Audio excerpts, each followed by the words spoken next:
أحييكم بتحية الإسلام. السلام عليكم ورحمة الله وبركاته.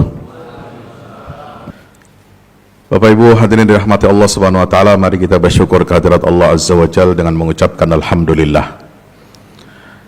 Alhamdulillah, pagi hari ini kita masih diberikan nikmat kesehatan, panjang umur, nikmat kita dapat beribadah, nikmat kita hadir di majelis ilmu yang insyaallah mudah-mudahan menjadi langkah kita, memudahkan kita semua untuk masuk ke dalam surganya Allah Subhanahu wa taala, untuk meningkatkan iman dan ketakwaan kita kepada Allah Azza wa Jal. Dan mari kita bersalawat salam kepada junjungan kita baginda Rasulullah Muhammad sallallahu alaihi wasallam beserta seluruh keluarga, para sahabatnya yang mencintai Al-Aqsa sebagaimana kecintaan Rasulullah SAW kepada Masjidil Aqsa. Jadi kalau kita bersalawat salam kepada baginda Rasulullah SAW, saya selalu membayangkan ya, bahwa kecintaan kita kepada Rasulullah Sallallahu Alaihi Wasallam itu kan diwujudkan dalam bentuk salawat. Ya, bahkan Allah Subhanahu Wa Taala dan para malaikatnya saja bersalawat kepada Nabi. Nah, salah satu wujud kecintaan kita pada Rasulullah adalah mencintai apa saja yang dicintai oleh baginda Rasulullah SAW. Ya, itu salah satu syarat mutlak kecintaan kepada Nabi SAW, yaitu dengan ittiba. In kuntum tuhibbunallah fattabi'uni yuhibbukumullah wa yaghfir lakum dzunubakum. Ya, Bapak Ibu yang dirahmati Allah Ta'ala, salah satu yang dicintai oleh baginda Rasul SAW adalah Masjidil Aqsa. Ya, Masjidil Aqsa ini adalah negeri yang istimewa, negeri yang senantiasa disebut, ya, dikenang dengan indah, dikenang dengan penuh kebaikan dan keberkahan oleh baginda Rasul SAW dan para sahabatnya. Mengapa tidak demikian? Karena Masjidil Aqsa ini sejak awal risalah, ya, diwahyukan kepada Nabi SAW, yaitu dengan turunnya wahyu di Gua Hira. Kemudian setelah surat Iqra itu turun, ya, surat kedua yang turun adalah Ya Ayyuhal Muzammil. Ya, surat Al-Muzammil itu turun setelah wahyu Iqra, tidak lama berselang. Perintah pertama kepada Nabi SAW setelah tentu saja perintah untuk berdakwah kepada Allah, yaitu perintah untuk salat. Qumil laila illa qalila. Wahai Muhammad, wahai laki-laki yang berselimut, ya, bangunlah di waktu malam. Nah, itu perintah salat yang pertama. Salat fardu yang pertama itu adalah salat malam. Tahajud itu salat fardu dulu, sebelum menjadi sunnah. Ya, itu salat pertama yang diperintahkan Allah kepada Nabi dan para sahabat adalah salat malam. Itu wajib. Sejak awal risalah, Qumil laila illa qalilan nisfahu aw inqus minhu qalila aw zid alaihi warattilil qur'ana tartila. Perintah salat malam dan perintah membaca Al-Quran dengan tartil. Nah, inilah mengapa metode penanaman pendidikan Islam sejak awal itu adalah pertama dengan salat malam dan yang kedua dengan mentartilkan Al-Quran. Ya, supaya apa? Wahyu-wahyu yang Allah turunkan kepada Nabi SAW dan para sahabat itu, ya, itu baru bisa ditanamkan dengan baik ke dalam hati sanubari umat yang baru mengenal Islam ini, kembali kepada fitrah Islam ini, yaitu dengan memanfaatkan waktu-waktu malam, waktu yang sepi, sunyi, ya, ketika orang terlelap tidur, kemudian dia bangun, ya, dia menghadap Allah Subhanahu wa taala di tengah keheningan waktu malam itu.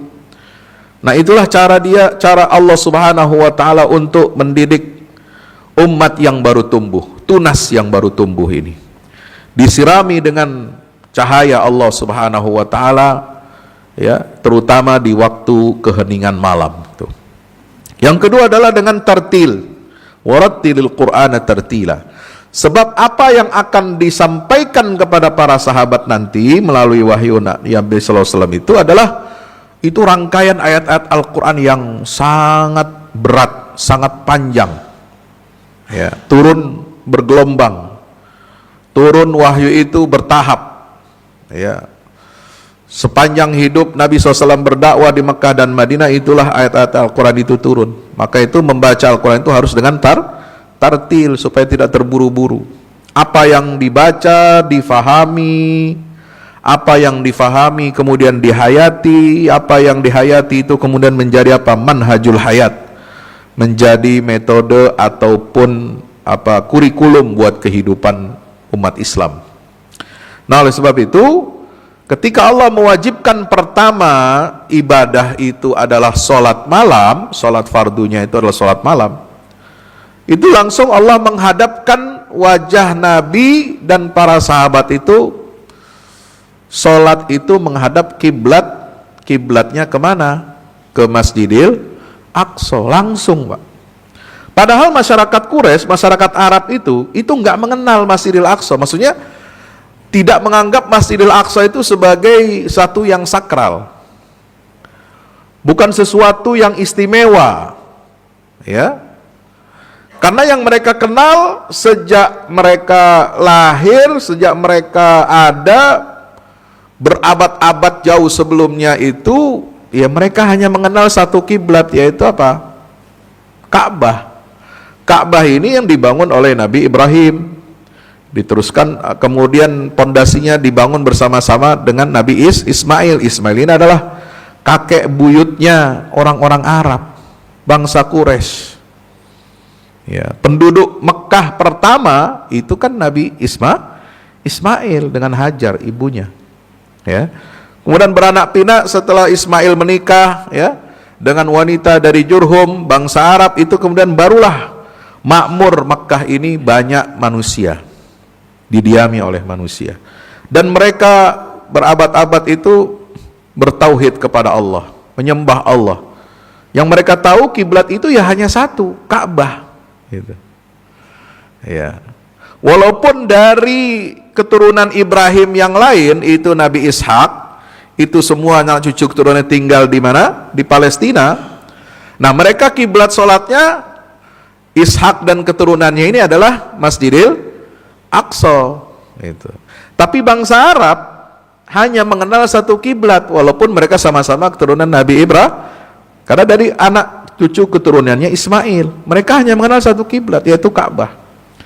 Nah, para ulama mengatakan bahwa kenapa arah kiblat pertama umat Islam itu langsung ke arah Masjidil Aqsa, bukan ke Ka'bah? Tentu kita berhak bertanya-tanya. Apa jawabannya? Kenapa arah kiblat itu tidak seperti yang biasa dilakukan oleh bangsa Quraisy berabad-abad? Mereka kan menyembah Allah juga, Pak. Ya. Orang Quraisy, orang Arab, walaupun mereka jahiliyah, mereka musyrik, itu kan mereka niatnya nyembah Allah juga, ya. Tapi menyembah Allahnya melalui perantara, maka dibikinlah berhala-berhala itu di sekitar Ka'bah. Ma na'buduhum illa liyuqarribuna ilallahi zulfa. Kami tidak menyembah Tuhan-Tuhan ini, berhala-berhala ini, kecuali untuk mendekatkan kami kepada Allah. Ya, semacam jadi apa? Jadi pialangnya, semacam jadi perantaranya. Ya, kalau kita mau jual tanah pakai jasa orang lain, apa namanya? Hah? Apa? Maklar, ya kira-kira itu. Ada maklar Tuhan. Kalau maklar tanah ada biasa, ini maklar Tuhan. Ya, kita nggak bisa langsung berhubungan dengan Allah, harus melalui dengan yang lain, berhala-berhala ini. Nah, ketika mereka menyembah itu kan semua kiblatnya menghadap mana? Ka'bah. Nah, makanya kenapa berhala-berhala itu ditaruhnya di sekeliling Ka'bah, supaya ketika mereka menyembah berhala itu, mereka juga menghadapnya ke Ka'bah, niatnya juga menyembah Allah. Gitu. Ya. Nah, kenapa mereka umat Islam yang baru tumbuh di Mekah ini langsung dihadapkan wajahnya ke kiblatnya itu adalah Masjidil Aqsa? Karena Masjidil Aqsa itu tidak ada kemusyrikan, tidak ada berhala-berhala. Ya, tidak ada berhala. Masjidil Aqsa itu hamparan tanah di atas bukit yang lebih tinggi. Ya, bukitnya sih kalau dari permukaan jalan di Yerusalem itu kurang lebih tingginya itu 20 sampai 30 meter aja gitu ya. Kurang lebih, karena dia berbentuk tembok, dikelilingi oleh tembok, ya, lebih tinggi dari jalanan biasa di bawahnya. Itu yang disebut dengan Masjidil Aqsa itu, ya. Kurang lebih luasnya area Masjidil Aqsa itu 14.400 meter persegi. 14,4 hektar. Ya. Kira-kira berapa kali lapangan bola itu? Hah? Ya, mungkin ada 10 kali lapangan bola ya, kira-kira ya. Bukan dengan stadionnya ya, 10 kali lapangannya, kira-kira begitu. Ya. Nah, Bapak Ibu dirahmati Allah Subhanahu wa taala, maka wilayah Masjidil Aqsa itu tidak ada penyembahan berhala. Tidak ada patung-patung, tidak ada macam-macam ya. Nah, maka itu dihadapkanlah wajah umat Islam itu ke Masjidil Aqsa.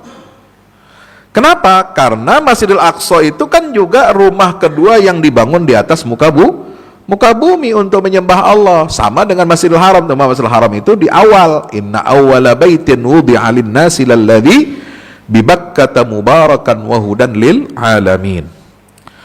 Maka itu ketika sahabat bertanya kepada Rasulullah, masjid apa yang dibangun pertama di muka bumi? Nabi menjawab Masjidil Haram. Kemudian yang kedua apa Rasulullah setelah itu? Masjidil Aqsa. Berapa jarak pembangunan di antara kedua masjid ini? Nabi menjawab jarak antara pembangunan keduanya itu adalah arba'una sana, 40 tahun. Itu sebagaimana diriwayatkan oleh sahabat Abu Dzar Al-Ghifari. Nah, oleh sebab itu ketika kita berbicara tentang Masjidil Aqsa, ini bicara tentang wahyu yang sejak awal pertama kali itu turun. Inilah yang difahami oleh generasi terbaik umat Islam. Khairu ummatin ukhrijat linnas, khairul qurun qarni, kata Nabi SAW. Sebaik-baik umatku adalah yang hidup di zaman aku, abad ketika aku hidup. Tsummal ladzina yalunahum, kemudian setelah itu adalah generasi yang ada setelah mereka. Jadi abad pertama yang hidup semasa dengan Nabi itu adalah generasi sahabat. Baru kemudian ada tabi'in, tsummal ladzina yalunahum, kemudian tsummal ladzina yalunahum. Setelah itu ada generasi yang ketiga, yaitu tabi'in. Maka membicarakan Al-Aqsa, Bapak Ibu rahmati Allah, itu tidak bisa dilepaskan dari kacamata para sahabat. Ya. Cara kita memandang, kita kan umat belakangan ya. Ya kan? Ya, kita ini umat yang datang belakangan, nggak melihat Nabi, nggak melihat sahabat juga, nggak melihat generasi terbaik umat Islam. Ya, kalau kita berbicara Al-Aqsa itu nggak bisa dilepaskan dari kacamatanya sahabat. Sebab mereka adalah generasi hidup yang terbaik bersama Nabi SAW, menerima bimbingan langsung dari Allah, ya melalui Nabi. Kemudian menjadi representasi yang nyata dari pemahaman Islam yang murni. Gitu. Maka ketika Allah wajibkan mereka menghadap sholat itu ke Masjidil Aqsa, ini mereka betul-betul menghayati, ini sesuatu yang baru bagi bangsa Arab. Karena bagi bangsa Arab selama berabad-abad itu kiblat mereka kalau beribadah itu hanya ke Ka'bah. Lah kok ini dibawa jauh daripada Ka'bah? Ya, menembus batas-batas wilayah Jazirah Arab. Ya. Itu. Yaitu kemana? Ke Masjidil Aqsa yang ada di Palestina. Jadi posisi Masjidil Aqsa itu, Palestina itu ada di sebelah utaranya Ka'bah. Itu ya.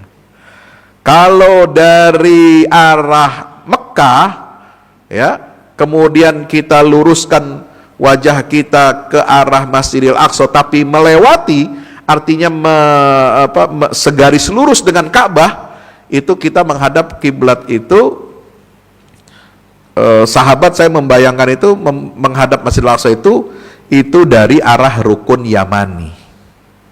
Ya, makanya Nabi SAW dan para sahabat kalau sholat itu di Masjidil di Mekah, ya, ketika mereka belum bebas ya beribadah di luar rumah mereka masing-masing, itu meletakkan arah kiblatnya itu ke Masjidil Aqsa, kiblat mereka, tapi juga Ka'bah itu berada di antara mereka dengan Masjidil Aqsa. Itu yang biasa dilakukan Rasulullah. Jadi Rasulullah kalau sholat di Ka'bah misalnya, di sekeliling Ka'bah itu, Nabi mencontohkan kiblatnya itu mengarah ke Masjidil Aqsa, tetapi tetap di depannya itu ada Ka'bah.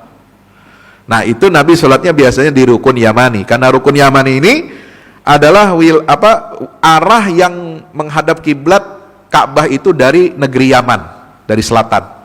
Nah, kalau menghadap ke utara, pasnya itu memang dari rukun Yamani langsung ke Masjidil Aqsa gitu ya. Nah, apa itu rahmati Allah, kecintaan mereka ini bukan teori, dididik oleh Allah 14 tahun lebih.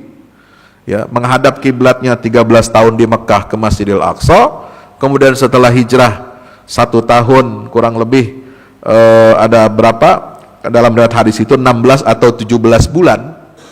Ya, 16 atau 17 bulan itu berarti kan 1 tahun 4 bulan atau 5 bulan ya. Itu menghadap kiblatnya ke mana? Ke Masjidil Aqsa. Berarti ada 14 tahun 4 bulan atau 5 bulan. Itu lebih lama mereka menghadap kiblat ke Masjidil Aqsa daripada mereka menghadap kiblat ke Ka'bah. Praktis ke Ka'bah itu hanya kurang lebih 8 tahun sekian. Ya, dibandingkan 14 tahun lebih umat Islam ini menghadap kiblatnya ke Masjidil Aqsa.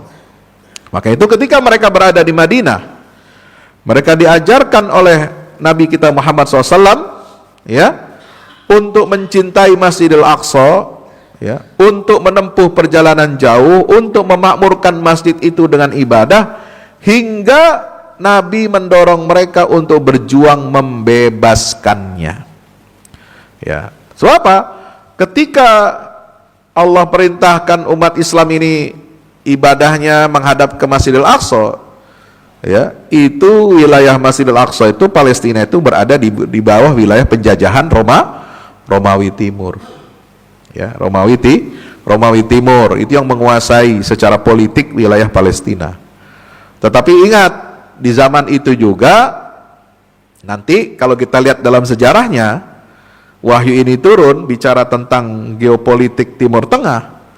Ya, itu Persia juga berhasil sempat menguasai Yerusalem. Ya, itu pada perang tahun 614 Masehi. Jadi Nabi itu kan diutus ya oleh Allah menjadi Rasul 610 Masehi. Ketika beliau usia 40 tahun. 610 beliau pertama berdakwah, mendapatkan wahyu di Gua Hira. 4 tahun berada di Mekah, terjadi perang besar antara Romawi dan Persia.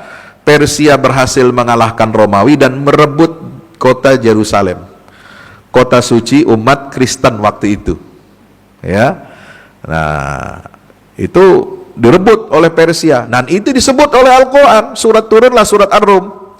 Alif Lam Mim ghulibatir Rum fi adnal ardi wa hum min ba'di ghalabihim libun fi bid'i sinin lillahil amru min qablu wa min ba'du wa yawma idhi yafrahul mu'minun. Itu menarik. Nah, ini perlu pembahasan sendiri ya. Saya sudah buat slide juga, insya Allah mudah-mudahan bisa disampaikan nanti bulan depan, tentang apa Al-Quran ini menggambarkan Yerusalem itu diperebutkan oleh dua kekuatan adidaya dunia, Persia dan Romawi. Nah, oleh sebab itu ketika para sahabat kiblatnya itu adalah Masjidil Aqsa, itu masa-masa peralihan, sedang diperebutkan oleh dua kekuatan besar dunia, ya, yaitu Persia dan Romawi. 614 Persia mengalahkan Romawi dan merebut kota Yerusalem, lalu menghancurkan situs sucinya orang Kristen, ya, yaitu Gereja Makam Kudus, Church of the Holy Sepulchre, itu dihancurkan, ya, secara brutal oleh pasukan tentara Persia dibantu oleh orang Yahudi. Nah, Yahudi itu memang dia dulu suka menunggangi apa? Persia, ya. Itu 2 kali dalam sejarah, ya, untuk melawan orang Kristen, ya kan? Ini kan Kristen sama Yahudi kan musuh bebuyutan, Pak.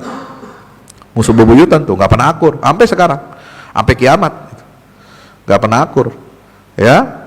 Nah, Yahudi ini kan minoritas dibandingkan Kristen. Kristen itu punya negara, punya kekuatan adidaya yang melindungi, ya, yaitu apa? Romawi. Makanya Yahudi ini minta, istilahnya ya, Persia dan Romawi itu memang sudah bersaing sejak lama. Nah, cuma dalam hal ini, ketika tahun 614 Persia menyerang Romawi, lalu merebut kota Yerusalem, menghancurkan gereja Makam Kudus, kemudian merampas True Cross, ya, atau salib suci yang diyakini oleh orang Kristen itu sebagai kayu salib yang dulu tempat Nabi Isa disalib atau Yesus itu, ya, itu dibawa, dirampas oleh kekaisaran Persia, dibawa ke ibu kota Persia. Itu atas siapa? Atas hasutan Yahudi, ya. Nah, itu. Nah, Bapak yang dirahmati Allah, di era modern juga sama, ya. Yahudi itu, ya, mau menguasai Palestina, Yerusalem, ya, untuk melawan kekuatan umat Islam yang berkuasa atas Yerusalem. Di awal abad modern itu, ya, mereka menunggangi kekuatan adidaya juga, yaitu kekuatan Inggris dan Amerika. Nah, cuma kenapa, pertanyaannya Pak Ustadz, dulu di zaman klasik abad ke-7 mereka menunggangi Persia untuk melawan Kristen. Lah sekarang di abad modern, Perang Dunia I, Perang Dunia Kedua, Yahudi ini menunggangi Kristen, ya, melawan umat Islam. Ya, harus dipahami, ya. Kristen yang dulu mereka lawan itu adalah Kristen Ortodok dan Katolik, gitu. Ya. Nah, varian baru Kristen yang ditunggangi oleh Yahudi sejak Perang Dunia I dan Perang Dunia Kedua itu bukan Katolik, itu adalah Protestan. Protestan itu baru lahir abad 16. Paham sampai sini, ya? Ya, gitu.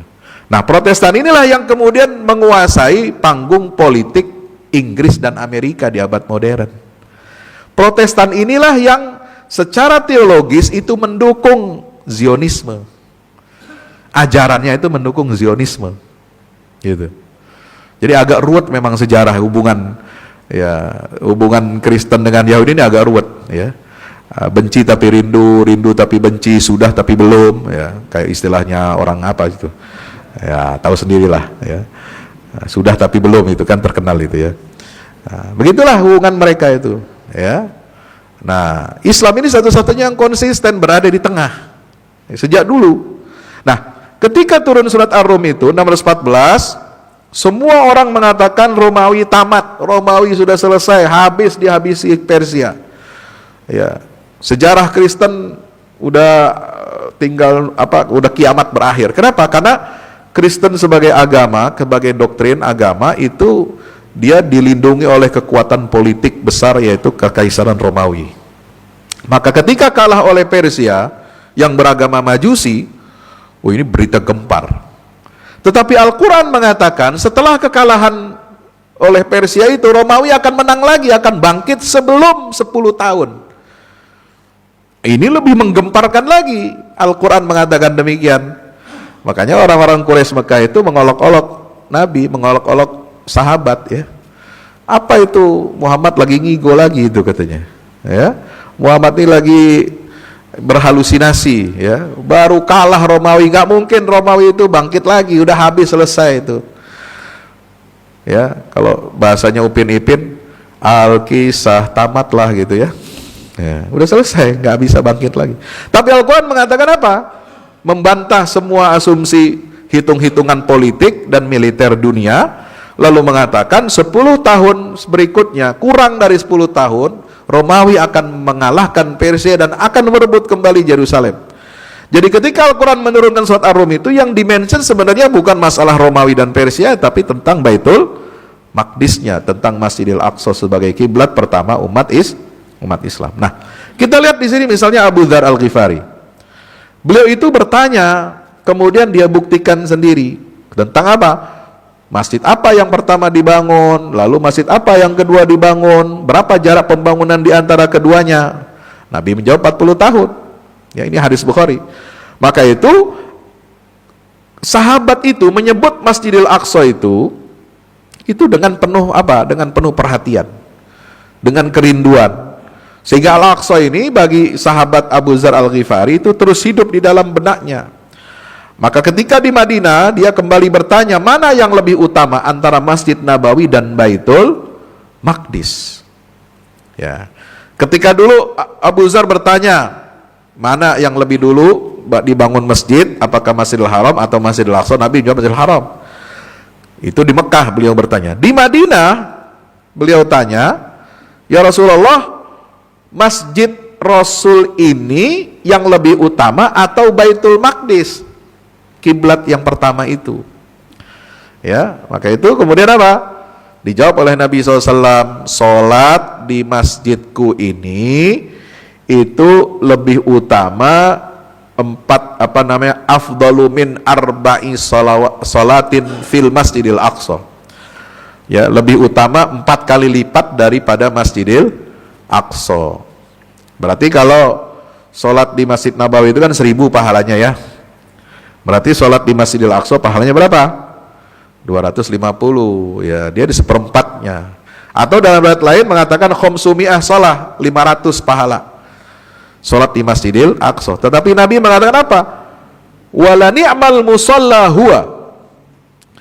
Tapi ingat wahai Abu Dzar, ya, dalam terusan hadis itu, sebaik-baik tempat sholat itu adalah Masjidil Aqsa, walaupun pahalanya lebih banyak Masjid Nabawi. Wala yushikanna an ayyakuna lirrajuli minal mithlu syatanil farasi minal ard, ya, haitsu yara minhu baital maqdis khairun lahu minad dunya jami'an au khairun lahu minad dunya wa ma fiha. Ini luar biasa nih. Kata Nabi SAW, nanti akan datang masanya satu waktu saat itu seseorang itu hanya memiliki tanah, ya, yang luasnya, lebarnya, panjangnya itu hanya sepanjang tali kekang kudanya. Ya. Orang kalau punya tanah cuma selebar tali kekang kuda, ya, yang dia miliki untuk berjihad di jalan Allah, kemudian dia berdiri di atas tanah itu sampai dia bisa melihat Baitul Maqdis dari tanah itu yang sedikit itu, khairun lahu minad dunya wa ma fiha. Itu kata Nabi lebih baik itu untuknya daripada dunia dengan semua isinya. Jadi kita memandang Masjidil Aqsa itu kata Nabi itu lebih baik daripada dunia dan seisinya. Ya. Ini dalam hadis riwayat Imam At-Tabarani dalam Al-Mu'jam Al-Awsat. Ya. Maka itu kecintaan Abu Dzar tidak berhenti pada pertanyaan-pertanyaan itu.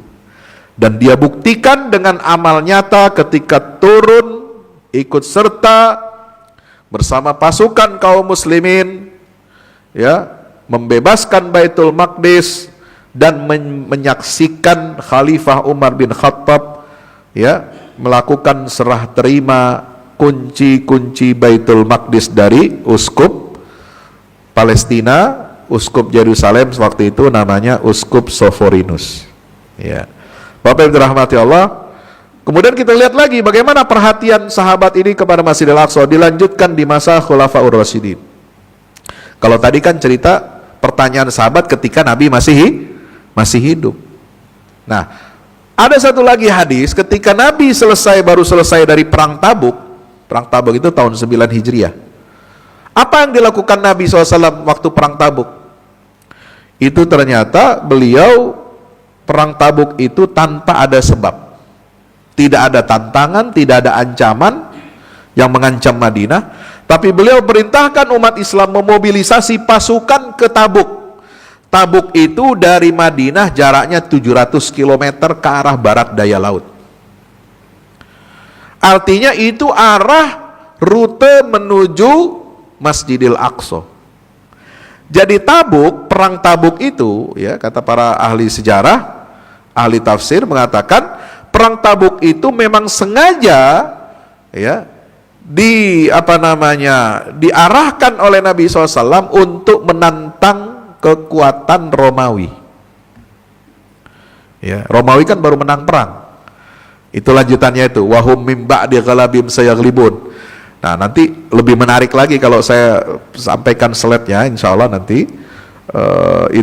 Setelah terjadi pertempuran terakhir Romawi Persia, itu di ekspedisi perang Ninive 628, itu Kaisar Romawi itu sedang berada di Yerusalem untuk mengadakan perayaan kemenangan perang melawan Persia.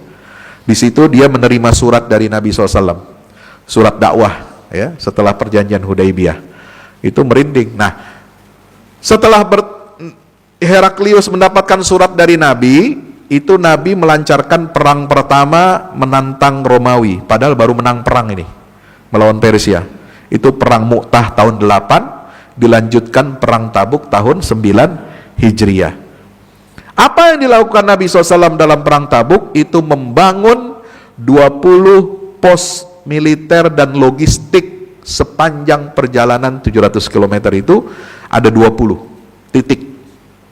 Ya, ternyata kata para peneliti, inilah jalur logistik yang digunakan oleh Khulafaur Rasyidin untuk membebaskan Masjidil Aqsa. Jadi Nabi menyiapkan landasannya. Itu, landasannya sudah disiapkan. Beliau bikin fakta pertahanan dengan makna, dengan penduduk Al-Dhu'at, dengan penduduk Ailah untuk suplai logistik, untuk memudahkan suplai senjata, untuk memudahkan pergerakan pasukan. Pada suatu saat beliau nanti memerintahkan sahabat untuk membebaskan Masjidil Aqsa. Di Tabuk, sebelum pulang ke Madinah, Nabi bersabda begini, dia panggil sahabat namanya Malik bin Auf. Auf bin Malik, maaf. Auf bin Malik ini dipanggil, wahai Auf, masuk ke tenda saya. Karena Auf ini sedang jaga di tenda Rasulullah di depan. Auf lalu kemudian masuk, tapi masuknya masih malu-malu, nggak berani langsung masuk gitu ya. Dia celingak-celinguk masukin kepalanya di tenda itu. Ya Rasulullah, a'adkhulu kulli am ba'di? Ya Rasul, saya masuk separuh badan saya atau semuanya? Gitu. Jadi jenaka juga ini orang ya. Jadi saya masuk ini setengah badan atau semuanya ini? Ya semualah, kata Nabi ya, sambil senyum itu. Kemudian langsung beliau mengatakan, u'dud sittan baina yaday sa. Itu tahun 9 Hijriah. 1 tahun sebelum wafatnya Nabi SAW, beliau mengatakan, catat, hitung, ada 6 tanda masuknya hari kiamat. Pertama adalah mauti, wafatnya aku itu tanda pertama masuk kiamat. Yang kedua, thumma fathu Baitul Maqdis. Kemudian yang kedua adalah pembebasan Baitul Maqdis. Nabi menyebutnya pembebasan Baitul Maqdis itu terjadi setelah wafat beliau tidak lama. Dan itu terbukti. 5 tahun setelah Rasulullah wafat, Yerusalem, Masjidil Aqsa berhasil dibebaskan oleh umat Islam. Ya. Nah, oleh sebab itu, perjuangan Nabi membebaskan Masjidil Aqsa dilanjutkan oleh Khalifah Abu Bakar. Abu Bakar itu radhiyallahu anhu, ya, itu orang yang sangat mengerti, ya, tentang apa? Tentang keutamaan Masjidil Aqsa, karena itulah pesan dari Nabi SAW untuk membebaskan Masjidil Aqsa. Ya, ada khutbah beliau yang sangat terkenal. Ya. Tapi sebelum saya sampaikan khutbah itu, saya ingin menyampaikan perkataan dari Abu Bakar sebagai khalifah kepada Panglima Khalid ibnul Walid. Khalid bin Walid langsung setelah berhasil mengobrak-abrik dan membasmi ya nabi-nabi palsu dalam perang Riddah, ya. Itu kan tantangan Abu Bakar pertama kan adalah munculnya nabi-nabi palsu. Nabi-nabi palsu ini diperangi. Ya, selain itu juga mereka enggan membayar zakat. Artinya double kesalahannya. 1, mengaku-ngaku sebagai nabi palsu setelah Nabi Muhammad wafat. Yang kedua, mereka enggan membayar zakat. Nah, padahal zakat itu instrumen ekonomi penting untuk pembangunan Madinah, ya, untuk membangun masyarakat yang berkeadilan, masyarakat yang religius, ya, yang sosial. Nah, maka itu perintah pertama kepada pasukan kaum muslimin ini, perintah Abu Bakar kepada Khalid bin Walid setelah menumpas nabi-nabi palsu apa? Perkataan Abu Bakar Siddiq, an ajil ila ikhwanikum bisyam. Wahai Khalid, segeralah kamu bergabung dengan saudara-saudaramu pasukan yang ada di negeri Syam. Fawallahi, ya, laqaryatun min qura ardil Quds. Demi Allah, satu desa dari banyak desa-desa yang ada di negeri Baitul Maqdis, itu Abu Bakar namanya Ardul Quds, ya, tanah yang suci di Baitul Maqdis di negeri Syam, yaftatihuhallahu, yang Allah taklukkan, Allah buka untuk umat Islam ini, ahabbu ilayya min rustaqin azimin min rasatiqil Iraq, itu lebih dicintai oleh Allah daripada kita umat ini membuka, membebaskan, menaklukkan wilayah yang besar di negeri Irak. Itu. Jadi posisi dulu kan ada pilihan apakah mau menaklukkan negeri Syam dulu atau negeri Irak. Ya, nah, ternyata Khalifah Abu Bakar itu memberikan instruksi, ya, untuk apa? Untuk kaum muslim ini membebaskan negeri Syam dulu. Padahal Irak itu kekayaannya jauh lebih besar daripada negeri Syam. Tapi beda keberkahannya.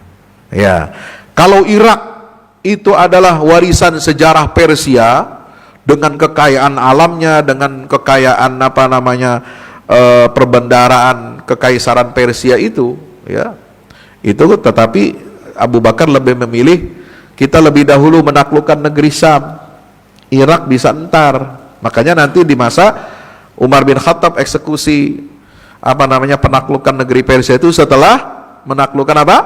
Masjidil Aqsa itu. Nah, kenapa ada keberkahan di negeri Syam itu? Ada Masjidil Aqsa. Maka itu Abu Bakar Siddiq radhiyallahu anhu, dia diriwayatkan dalam kitab-kitab tarikh, ya, itu menyampaikan khutbah. Ya, khutbahnya apa? Ketika melepas pasukan untuk membebaskan Masjidil Aqsa, beliau itu berkhutbah sebagaimana ditulis dalam kitab sejarah, alhamdulillahilladzi ja'ala fil jihadi izzan lil Islam wa ahli.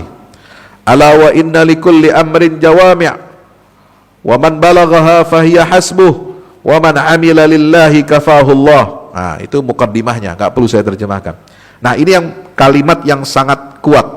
I'lamu, ketahuilah wahai kaum muslimin, anna Rasulullah sallallahu alaihi wasallam qad sarafa himmatahu ila Syam. Sungguhnya Allah telah mengarahkan perhatian nabinya Rasulullah itu, ya, kemana? Ke negeri Syam. Fakhtarahullahu qabla dhalik, tapi kemudian Allah lebih memilih, ya, Nabi Muhammad ini wafat terlebih dahulu sebelum terwujud cita-cita Nabi pembebasan negeri Syam, yaitu Palestina. Kemudian apa?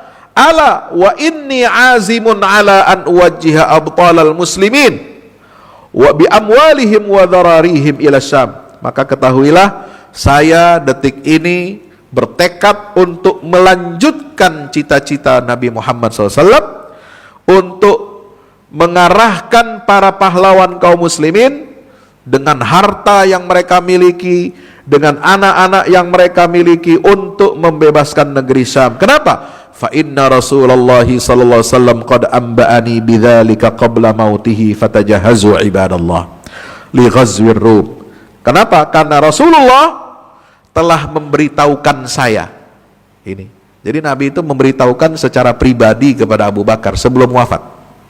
Amba'ani bidzalika, ya, memberitahukan tentang pentingnya dan prioritasnya pembebasan Masjidil Aqsa kepada saya qabla mauti, sebelum beliau wafat.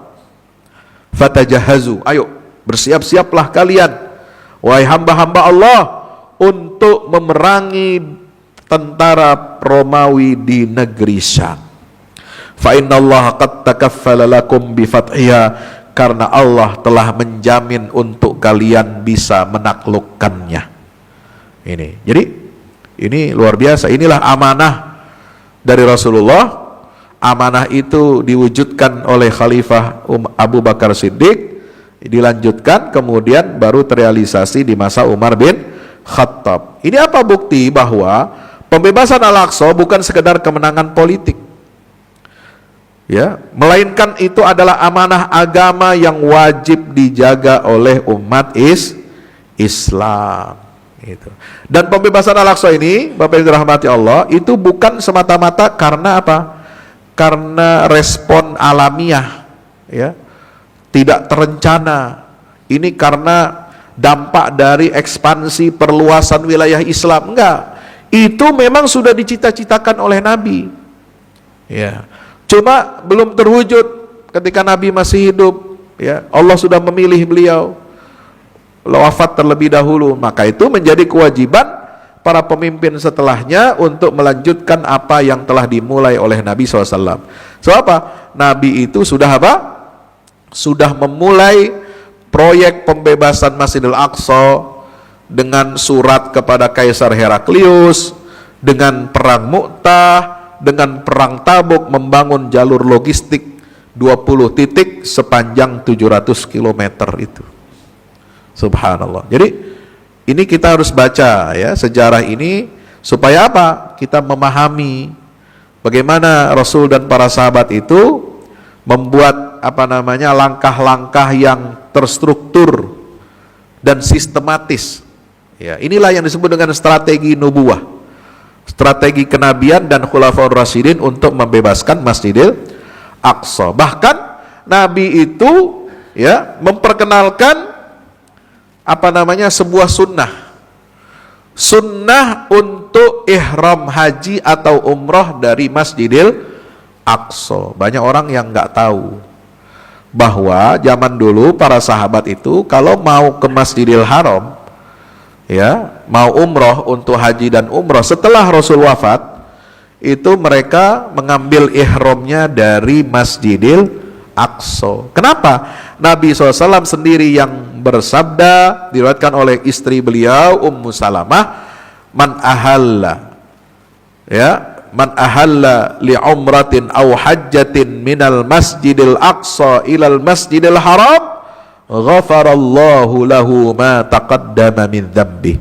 Siapa yang memulai ihram untuk niat umrah atau haji, dia ihramnya, mikot ihramnya dari mana? Dari Masjidil Aqsa menuju Masjidil Haram, niscaya Allah mengampuni dosa-dosanya yang telah lalu. Padahal coba bayangkan, Madinah itu kan ada di tengah, Mekah di bawahnya, ya kan? Masjidil Aqsa di atas utara, jauh lagi. Ini orang Madinah mau umroh haji atau umroh ihramnya itu ke atas dulu, ke Masjidil Haram, Masjidil Aqsa, ya. Jauh. Turun lagi, muter sampai Madinah, sampai ke Masjidil Haram. Itu kan jauh, Pak. Jaraknya itu berlipat-lipat itu. Dan itu disunnahkan oleh Nabi SAW. Makanya waktu saya kunjungan tahun 2018, ya, saya umrah terus ke Masjidil Aqsa. Waktu itu masih mudah, ya, untuk pergi ke sana, gitu ya. Itu saya lihat waktu kita ziarah ke Masjidil Aqsa itu ada beberapa kelompok jamaah haji dari India, dari Turki, ya. Itu mereka ngambil ihram, labbaik Allahumma labbaik, pakai pakaian ihram itu dari Masjidil Aqsa itu. Ya, jadi mereka tur ziarah Masjidil Aqsa dulu, baru ke Mekah, ambil ihram. Jadi ihramnya dari Masjidil Aqsa itu. Jadi mandinya di situ, ihramnya di situ, sholat sunnah ihramnya di situ. Kemudian mereka berangkat ke bandara dari Amman, dari Jordania menuju Jeddah ke Masjidil Haram, ya. Nah, ini banyak yang tidak kita ketahui, ya, hal-hal seperti ini.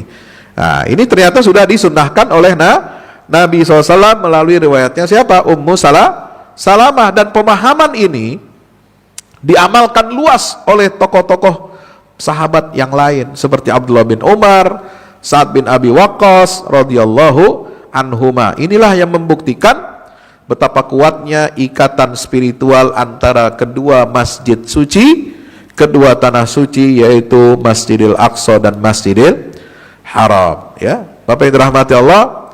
Nah, para sahabat juga bukan hanya ibadah ihram untuk haji dan umrah, tetapi mereka tinggal di sana.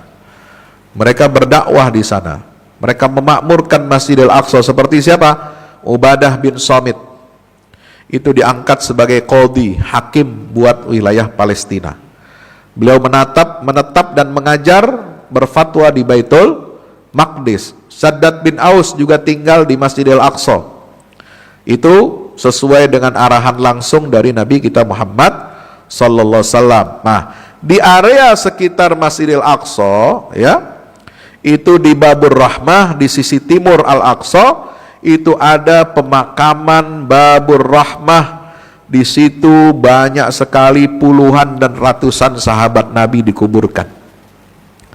Ya, kenapa? Karena mereka menjalankan wasiat dari Nabi SAW untuk menghidupkan, memakmurkan Masjidil Aqsa sehingga mereka wafat di sana, ya. Berikutnya adalah, ya, bukti daripada seluruh umat ini. Nah, ini. Jadi Abdullah bin Umar itu apa? Punya hubungan yang istimewa dengan Masjidil Aqsa. Ya. Karena beliau yang meriwayatkan hadis Nabi tentang doanya Nabi Sulaiman. Nabi Sulaiman ini kan raja Yerusalem. Ya, raja yang luar biasa hebat, disebut dalam Al-Qur'an surat An-Naml, ya.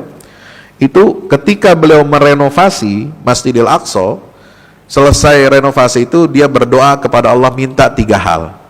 Yang pertama minta kekuasaan yang tidak ada lagi pada raja-raja setelahnya. Yang kedua minta keputusan hukumnya itu sesuai dengan syariat Allah. Yang ketiga minta apa? Tidak ada orang yang datang sengaja ke masjid ini kecuali untuk sholat 2 rakaat di dalamnya, kecuali, ya, Allah Subhanahu wa taala hapus ampunkan semua dosa-dosanya, dia baru lahir seperti baru lahir dari rahim ibunya.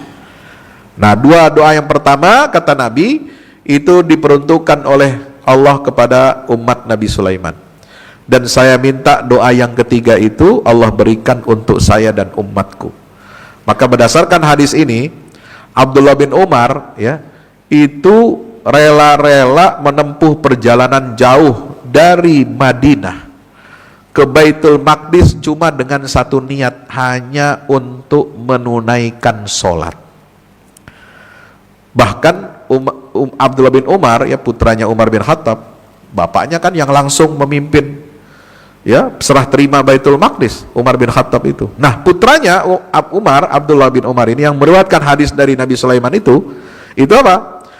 Dia bahkan tidak minum seteguk air pun di sana dan langsung pulang. Jadi hanya untuk sholat, ya. Membayangkan bagaimana doanya Nabi Sulaiman itu kan bilang apa? Tidaklah datang seorang ke tempat ini kecuali hanya untuk sholat, bukan untuk yang lain-lain. Termasuk, kata Abdullah bin Umar, termasuk minum. Minum itu kan nggak termasuk aktivitas, ya, yang disebut dalam hadis itu sangat ketat Abdullah bin Umar ini. Jadi cuma sholat aja, wudhu, sholat, habis itu balik lagi. Coba bayangkan, ada nggak orang zaman sekarang yang waras, ya, datang jauh-jauh cuma sholat doang gitu, ya, terus nggak minum, nggak makan, ya, nggak nginep di hotel bintang 5 lagi di situ kan, atau belanja-belanja, selfie-selfie, nggak ada. Itu Abdullah bin Umar aja yang bisa begini itu, ya, luar biasa, ya. Kenapa? Karena untuk memastikan niatnya benar-benar semata-mata mengharap apa? Terkabulnya doa Nabi Sulaiman. bahwa siapapun yang datang ke Masjidil Aqsa murni untuk sholat, maka dosa-dosanya akan dibersihkan oleh Allah sebersih-bersihnya, seperti bayi yang baru lahir tanpa dosa. Itu Abdullah bin Umar. Nah, kemudian dibuktikan oleh sahabat yang lain, Bilal bin Rabah, kemudian Maimunah maulati Rasulullah SAW. Bilal bin Rabah ini, Bapak Ibu, setelah Nabi wafat, beliau nggak mau lagi mengumandangkan azan, ya, baik di Madinah maupun di tempat manapun. Setelah Nabi wafat, beliau itu kan ikut dalam pasukan jihad, membebaskan banyak negeri, termasuk membebaskan Yerusalem, membebaskan Masjidil Aqsa. Beliau banyak tinggal di negeri Syam sampai wafatnya. Makamnya Bilal bin Rabah itu ada di Suriah, ada di wilayah, kalau tidak salah, Idlib atau Damaskus. Itu wilayah negeri Syam juga namanya, karena Syam itu mencakup Palestina, Yordania, Syria, dan Lebanon. Beliau meninggalnya di Syria, ya, dan ikut membebaskan Masjidil Aqsa. Bilal bin Rabah setelah Nabi wafat, beliau keluar dari Madinah, menetap di negeri Syam di Syria, ya, dan sudah bertekad, bernazar, saya nggak mau lagi azan. Kenapa? Karena nggak kuat kalau azan itu pasti selalu menyebut nama Rasulullah, asyhadu anna Muhammadan Rasulullah. Itu bergetar, dia nggak kuat itu kalau dengar nama itu, nangis sejadi-jadinya, ya. Kenapa? Karena derajat beliau itu diangkat oleh Nabi pertama ketika menjadi muazzin pertama di Masjid Nabawi, sampai Rasulullah wafat, itu tetap itu yang azan itu selalu Bilal. Yang kedua, ketika penaklukan Mekah, yang diperintahkan azan di atas Ka'bah itu Bilal, ya. Maka dia bertekad tidak akan lagi azan, karena saking harunya kalau beliau itu azan menyebut nama Nabi Muhammad, kecuali, nah ini ada kecualinya, sekali diperintahkan oleh Umar bin Khattab untuk mengumandangkan azan di Baitul Maqdis ketika hari penaklukan Yerusalem, baru dia mau. Kenapa? Karena inilah Umar merayu, ya, Umar merayu Bilal, wahai Bilal, kamu harus azan di sini. Nggak ada yang berani azan di Masjidil Aqsa kecuali kamu yang kami pilih. Kenapa? Kamu yang muazin tetap Masjid Nabawi, kamu pula yang azan di atas Ka'bah, ya, kehormatan dari Rasulullah SAW buat kamu, dan kami menyerahkan kehormatan azan pertama di Masjidil Aqsa ini kepada Anda, karena Masjidil Aqsa ini adalah cita-cita terakhir Nabi sebelum wafat untuk membebaskan masjid ini. Maka itu satu-satunya term and condition yang diterima oleh Bilal bin Rabah. Maka ketika beliau mengumandangkan azan di Masjidil Aqsa, itu semua pasukan sahabat-sahabat itu nangis semua, merinding, nangis sejadi-jadinya. Yang paling keras nangisnya adalah Abu Ubaidah ibnul Jarrah, ya. Bapak yang dirahmati Allah, Maimunah itu mendapatkan wasiat dari Nabi SAW untuk apa? Falyuhdi ilaihi zaitan yusraju fihi fa inna man ahda kaman shalla fihi. Hendaknya kalau orang itu tidak bisa sampai ke Masjidil Aqsa karena jauh perjalanannya, bekal biayanya juga banyak, dan dia nggak mampu, nggak sanggup, maka cukuplah kirimkan minyak untuk menerangi lampu-lampu Masjidil Aqsa. Sebab apa? Pahala orang yang mengirimkan minyak menerangi lampu Masjidil Aqsa sama seperti pahala orang yang sholat di dalamnya, kata Nabi Muhammad sallallahu alaihi wasallam. Maka itu kita walaupun belum bisa hadir secara fisik, ya, kita wajib berkontribusi menyokong kemakmuran Masjidil Aqsa dengan apapun yang kita miliki, insya Allah. Dengan ilmu dan dakwah kita sebarkan pemahaman seperti ini, dengan semangat jiwa dan ibadah kita, doa dan pembelaan nyata kepada Al-Aqsa, dengan kita berjihad dengan harta yang terbaik untuk membebaskan kembali Masjidil Aqsa di akhir zaman, insya Allah kita semua akan mendapatkan pahala dan kemuliaan sebagaimana yang didapatkan oleh para sahabat Nabi Sallallahu Alaihi Wasallam, generasi terbaik umat Islam. Demikian yang dapat saya sampaikan. Mudah-mudahan bermanfaat. Ya, barakallahu fikum. Insyaallah mudah-mudahan bulan depan gak ada halangan, gak bentrok jadwal saya keluar kota ya untuk bisa ngisi di tempat ini. Sekali lagi mohon maaf ya, bulan lalu dan sebelumnya mungkin juga saya nggak bisa ngisi karena ada tugas di luar. Sebelum kita akhiri, ini saya ada bawa buku terbaru saya, judulnya Haji. Ya, judulnya Haji. Segera hadir buku terbaru dari Ustadz Fahmi Salim, Haji dari Pemurnian Misi Kenabian ke Revolusi Kebangkitan. Buku ini berisikan 336 halaman yang merupakan sebuah karya reflektif yang mengajak para pembaca menelusuri makna haji lebih dalam dari sekedar ritual tahunan. Buku ini menghadirkan perspektif spiritual, historis, dan peradaban yang menggambarkan ibadah haji sebagai momentum pemurnian jiwa, sekaligus titik awal kebangkitan umat. Melalui bahasa yang mengalir dan analisis yang tajam, pembaca diajak untuk memahami hakikat haji sebagai perjalanan menuju Allah. Selain itu, pembaca juga diajak untuk menilai persatuan dan kesetaraan dalam beribadah. Dimensi sosial dan peradaban dari manasik haji sampai peran haji dalam menjaga warisan kenabian hingga spirit kebangkitan umat dalam bingkai tauhid. Buku ini lebih dari sekedar buku religi. Ini adalah ajakan untuk melihat ibadah haji sebagai gerakan transformasi diri dan gerakan keumatan. Segera hadir di toko buku favorit Anda dan jangan lewatkan kesempatan untuk menjadi bagian dari perjalanan bermakna ini. Untuk pemesanan, hubungi nomor berikut ini atau klik link di bawah ini. Assalamualaikum warahmatullahi wabarakatuh. Yang terbaru dari Al-Fahmu Institute, buku petunjuk manusia pilihan, karya Ustadz Fahmi Salim. Dari keseluruhan jumlah ayat-ayat Al-Quran, sekitar sepertiganya adalah berupa kisah-kisah. Hal ini menjadi dalil yang sangat jelas tentang pentingnya sebuah kisah. Andaikan kisah ini tidak penting, tidak mungkin menempati porsi yang banyak di dalam Al-Quran ini. Kisah Al-Quran mempunyai keistimewaan yang membedakan dengan kisah-kisah lainnya, seperti kisah sejarah ataupun fiksi. Sesungguhnya, kisah-kisah Al-Quran sumbernya adalah Al-Quran itu sendiri. Kisah Al-Quran adalah kisah yang mempunyai target, yaitu target agama dan akhlak. Sesungguhnya sumber yang menjadi rujukan asal kejadian-kejadian di dalam kisah-kisah Al-Quran dan para tokohnya adalah berasal dari alam dunia dan sejarahnya.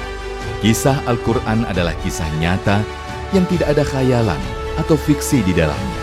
Tidak ada kepalsuan dan tidak ada mitos, serta tidak ada kode tertentu. Ini dikarenakan kandungan kebenaran yang terdapat di dalam sebuah kisah Al-Quran mengenai alam semesta dan tabiat jiwa manusia, serta kisah-kisah umat manusia semuanya itu adalah kebenaran yang valid, baik secara keilmuan maupun sejarahnya. Objek dari kisah Al-Quran adalah manusia, karena manusia merupakan tujuan utama dari adanya sebuah risalah, perintah dan larangan secara umum. Manusia itu adalah penerus dan penerima apa-apa yang terdapat di dalam Al-Quran.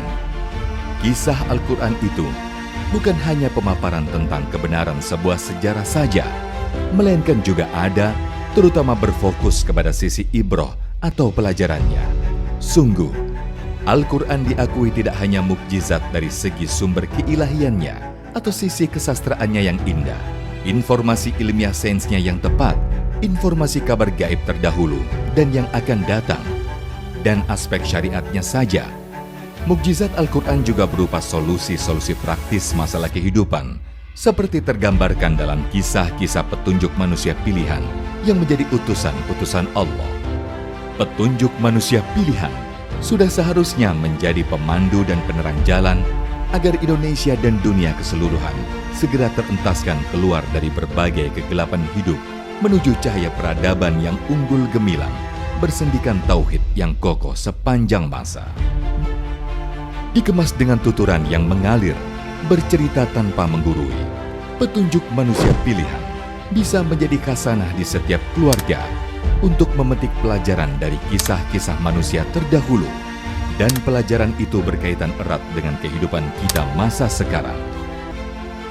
Dapatkan segera. Wassalamualaikum warahmatullahi wabarakatuh.